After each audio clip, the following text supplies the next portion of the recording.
오늘은 내가 있는 그곳을 천국 만드는 방법에 대해서 한번 생각해 보도록 하겠습니다. 여러분, 지난 시간에 우리는 우리의 인생을 이끌어가는 유일한 목적 무엇이라고 그랬습니까? 오직 예수 그리스도가 우리 인생의 유일한 목적이 되어야 한다고 했습니다. 그래서 여러분, 사도 바울은 자신의 인생에 있어서 굉장히 간절한 마음으로 기대하고 소망하는 것 뭐밖에 없다고 그랬습니까? 예수 그리스도밖에 없다고 그랬어요. 자신의 인생의 유일한 자랑거리, 예수 그리스도. 내가 살아가는 이유, 내가 죽어야 하는 그 이유도 누구밖에 없다고요? 예수 그리스도. 앉으나 서나 예수 그리스도. 예, 그렇습니다. 마지막에 조금 우리가 어떤 노래가 자꾸만 생각이 나고 그러는데, 여러분, 우리가 앉을 때나 설 때나 있을 때나 나갈 때나 여러분 언제나 예수 그리스도만 묵상하고 그 예수 그리스도를 표대 삼아서 다른 박질을 해야 될 줄로 믿습니다. 여러분, 예수 그리스도는 생명 그 자체 아닙니까? 그렇죠? 예수 그리스도를 우리 마음속에 가득 채우고 있으면 우리 마음속에 생명이 꿈틀꿈틀 역사할 줄로 믿습니다. 여러분 보세요. 생명이신 예수 그리스도께서 우리를 끌고 간다면, 인도해 간다면 어디로 인도하시겠습니까? 생명이 있는 곳으로 우리를 인도해 가시는 거예요. 생명이신 예수 그리스도를 따라가면 그곳에 생명이 있는 줄로 믿습니다. 그냥 생명이 아니라 영원한 생명이 있는 거예요. 그래서 우리를 구원받았다라고 이야기하는 것이죠. 그래서 여러분, 생명이 있는 인생, 여러분, 이보다 더 가치 있고 의미 있는 인생이 또 어디 있겠습니까? 제가 설 명절 전에 장례식이 있어가지고 인천에 있는 인천시립승하원에 이렇게 간 적이 있었습니다. 제가 이렇게 장례식이 있어서 승하원에 이렇게 가면, 그러니까 옛날 말로 말하면 화장터에 이렇게 가게 되면, 화장을 하는 그런 곳에 이렇게 가게 되면 꼭 제가 이렇게 모시고 온 그런 유족들 거기에만 있는 것이 아니라 다른 화로에 이렇게 안치되어 있는 영정사진을 꼭 확인을 합니다. 이번에도 동시에 2시간마다 20개의 화로에 시신이 이렇게 들어가는데, 그러면 여러분, 그 2시간 동안 그 영정사진을 그 화로에 이렇게 놓는단 말이에요. 그러면 쭉 이렇게 돌아가면서 이렇게 제가 봐요. 자, 여러분 한번 생각해 보십시오. 20개의 화로, 2시간마다 바뀌어요. 20개의 화로.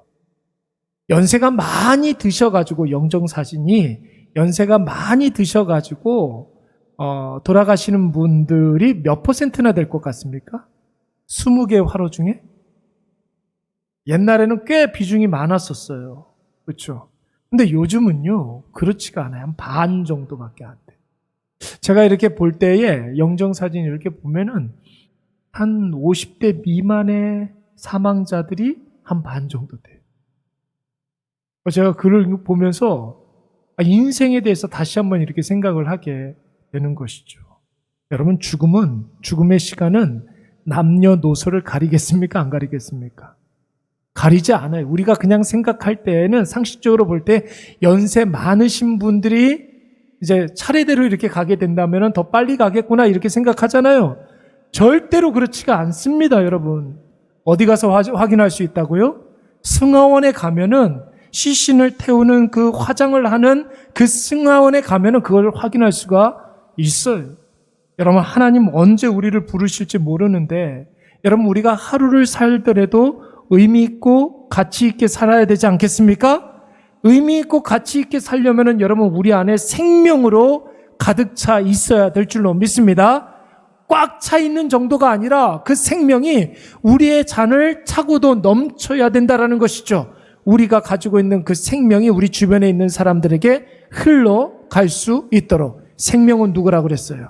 예수 그리스도. 그래서 여러분, 사도 바울이 반짝반짝 빛나는 인생을 어떻게 표현하고 있느냐면, 우리가 너무나 잘 아는 말씀이에요. 고린도전서 10장 31절 말씀에 보면, 그런즉 먹든지 마시든지 무엇을 하든지 다, 이게 중요한 거예요.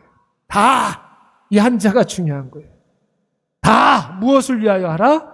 하나님의 영광을 위하여 하라. 먹는 것 누구를 위해서? 하나님의 영광을 위해서. 사는 것 누구의 영광을 위해서? 하나님의 영광을 위해서. 우리가 가고 서는 것 하나님의 영광을 위해서 우리가 쓰임받아야 될 줄로 믿습니다. 골로새서 3장 17절 말씀에서도 똑같은 말씀을 하고 있어요. 또 무엇을 하든지 말에나 일에나 다 주 예수의 이름으로 하고 그를 힘입어 하나님 아버지께 뭐하라? 감사하라. 그러니까 여러분, 우리의 모든 삶, 하나님께 영광을 돌리기 위해서는 어떻게 살아야 하느냐면 보세요. 주 예수의 이름으로. 주 예수의 이름으로 여러분 모든 일들을 감당하시기 바랍니다. 우리 사랑하는 일의 가족들은 어디를 가든지 예수께서 인도하시는 곳으로 가고, 할렐루야, 무엇을 하든지 예수께서 하실 그 일들을 감당하시고 누구와 함께 있든지 예수의 이름을 증거하시고 나누시고 입증하시기를 간절히 축원합니다. 오늘 사도 바울이 바로 이것을 이야기하고 있는 거예요. 자기 개인적으로는, 여러분 우리도 마찬가지예요. 우리 개인적으로는 빨리 죽어서 예수님과 함께 있는 것이 오히려 더 나을 수가 있겠죠. 그렇죠? 그렇잖아요. 하나님께서 오늘이라도 당장 우리의 영혼을 불러가셔서 우리가 하나님 나라의 천국에 간다면, 그래서 예수 그리스도와 함께 있는다면 여러분 이보다 더 좋은 일이 어디 있겠습니까? 그런데 여러분, 하나님께서 우리의 바람대로 그렇게 하지 아니하시고 어떻게 하셨습니까?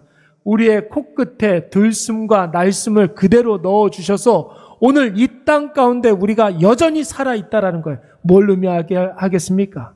우리가 살아있다는 것은, 우리가 지금 건강하게 지금 살아있다는 것은 이 땅 가운데 감당해야 할 일이 여전히 남아있다라는 것을 의미하는 거예요.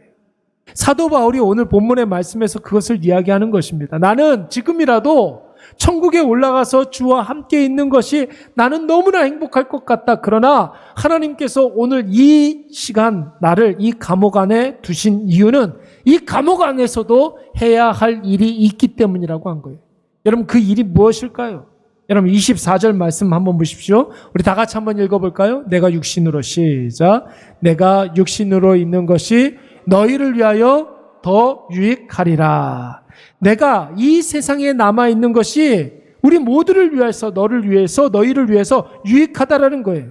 그 유익이 바로 25절 말씀에 나와 있는데, 너희의 믿음의 진보와 기쁨을 위해서 내가 이 세상 가운데 남아있다라는 것입니다. 저와 여러분들은 많은 사람들, 우리 지체들에게 믿음의 진보와 기쁨을 위해서 남아있는 줄로 믿습니다. 그래서 여러분, 우리가 있는 그곳에서는 언제나 기쁨이 있어야 되는 거예요. 생명이 있기 때문에.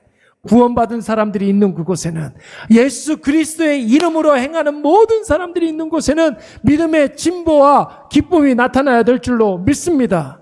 여러분, 그러니까 여러분, 그의 모든 삶에 사도 바울이 지금 있는 곳이 감옥이잖아요.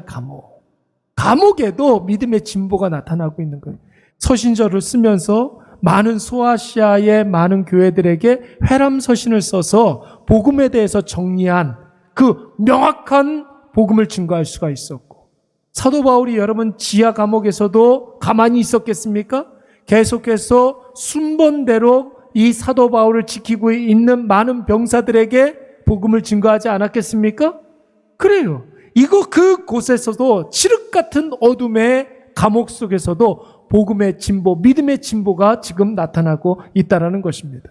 사도 바울은 그래서 여러분, 죽어서 예수님과 함께하며 천국을 누리는 것만큼, 잘 보세요, 죽어서 하나님과 함께하며 천국을 누리는 것, 상상만 해도 너무 좋죠. 그렇죠? 안 좋습니까? 예, 천국을 생각하면 그렇게 마음이 좋아요.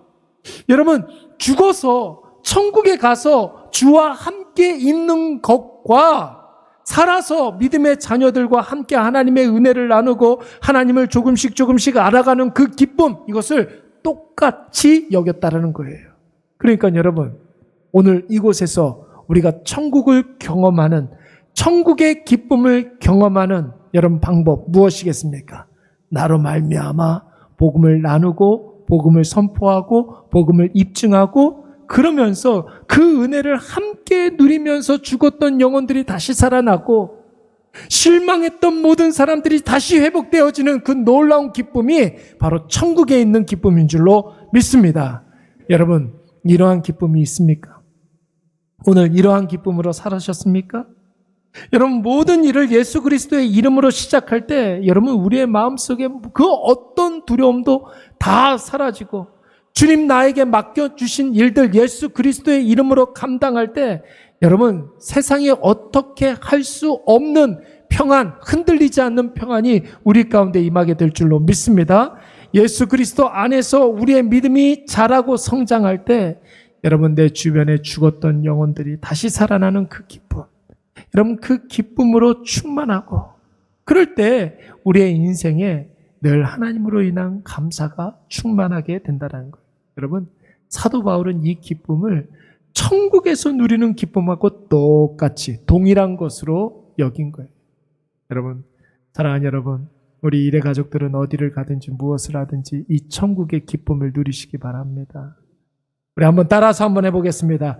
예수의 이름으로 살면 천국을 경험하게 된다. 다 같이 시작. 예수의 이름으로 살면 천국을 경험하게 된다. 여러분, 천국은 죽어가는 곳이지만 이 세상에서 우리가 천국을 경험하는 유일한 방법, 예수 그리스도의 이름으로 살아가는 것인 줄로 믿습니다. 우리가 새벽마다 요셉에 대해서 묵상을 하고 있어요. 요셉에 대해서 창세기 39장 끝나고 지금 우리 창세기 40장 말씀 지금 묵상하고 있는데 여러분 요셉의 별명이 뭐예요?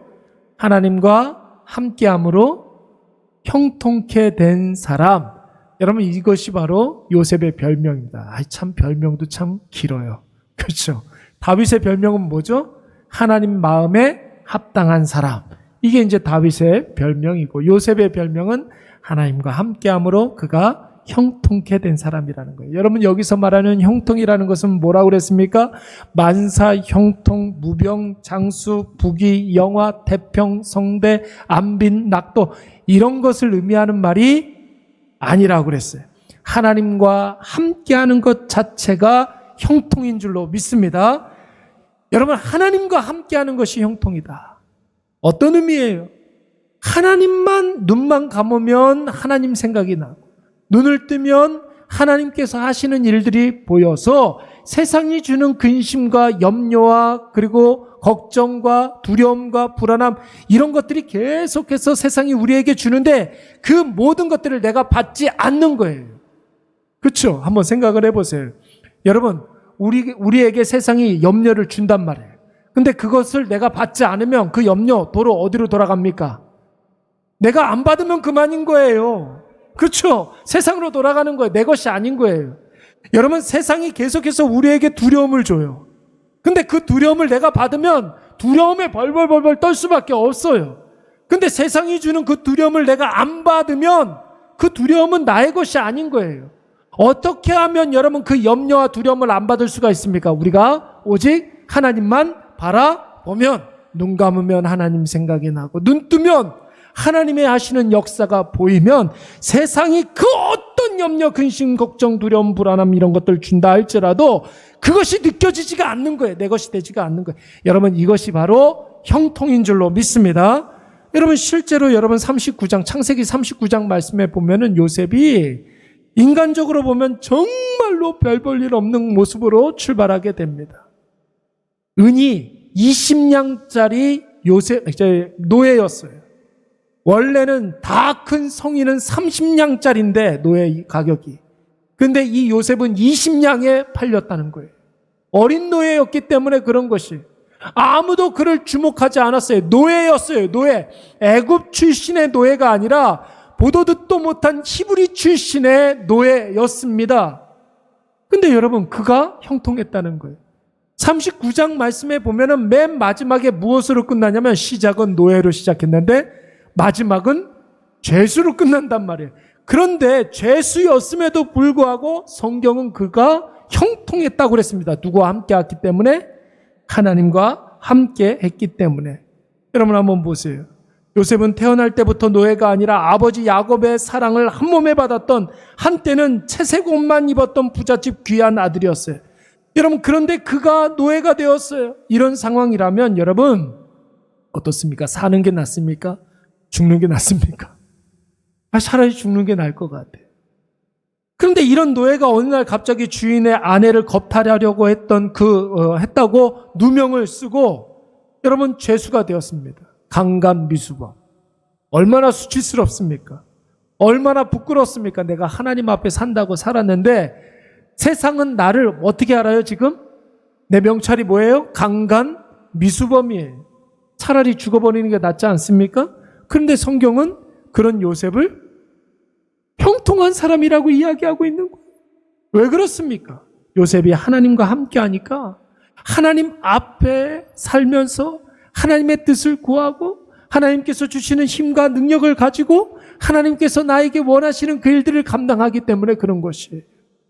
노예라는 신분이 보이지 아니하고 죄수라는 신분이 보이지 아니하고 오직 하나님만 바라보면서 노예의 일이든 죄수의 일이든 자신에게 주어진 모든 일들을 묵묵하게 감당할 수 있었던 것입니다. 그래서 여러분 창세기 39장 시작할 때도 형통, 창세기 39장 마지막에도 형통 이렇게 끝나고 나는 거예요.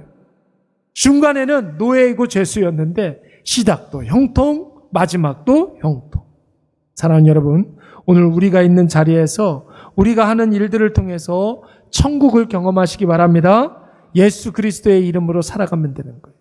하나님만 바라보면서 예수 그리스도의 이름으로 말미암아 예수님이 우리를 인도하시는 그곳으로 가면 되는 것입니다. 예수께서 하실 그 일들을 하면 여러분 그 일들을 통해서 생명이 나타나게 될 줄로 믿습니다. 말씀 뵙도록 하겠습니다. 여러분 사도 바울은 지금이라도 죽어서 천국 가서 예수님과 함께하면 너무나 좋겠습니다. 그런데 내가 있는 이곳에서 천국을 경험할 수 있습니다라고 고백을 하고 있습니다. 왜요? 내가 예수 그리스도의 이름으로 모든 일들을 감당한다. 그리고 내가 있는 그곳에서 복음이 증거되어지고 뿐만 아니라 그 증거된 복음으로 말미암아 죽었던 영혼이 다시 살아나고 다시 출발하는 그런 영혼들이 있다면 그것이 바로 천국의 기쁨을 누리는 곳이라고 했습니다. 여러분 오늘 이것을 꼭 기억하셔서 우리가 어디를 가든지 예수님과 함께 하시기 바랍니다. 무엇을 하든지 예수님 하실 일들을 행하시고 누구와 함께 하든지 예수 사랑 전하고 나누고 입증하시는 저와 여러분이 되시기를 간절히 축원합니다.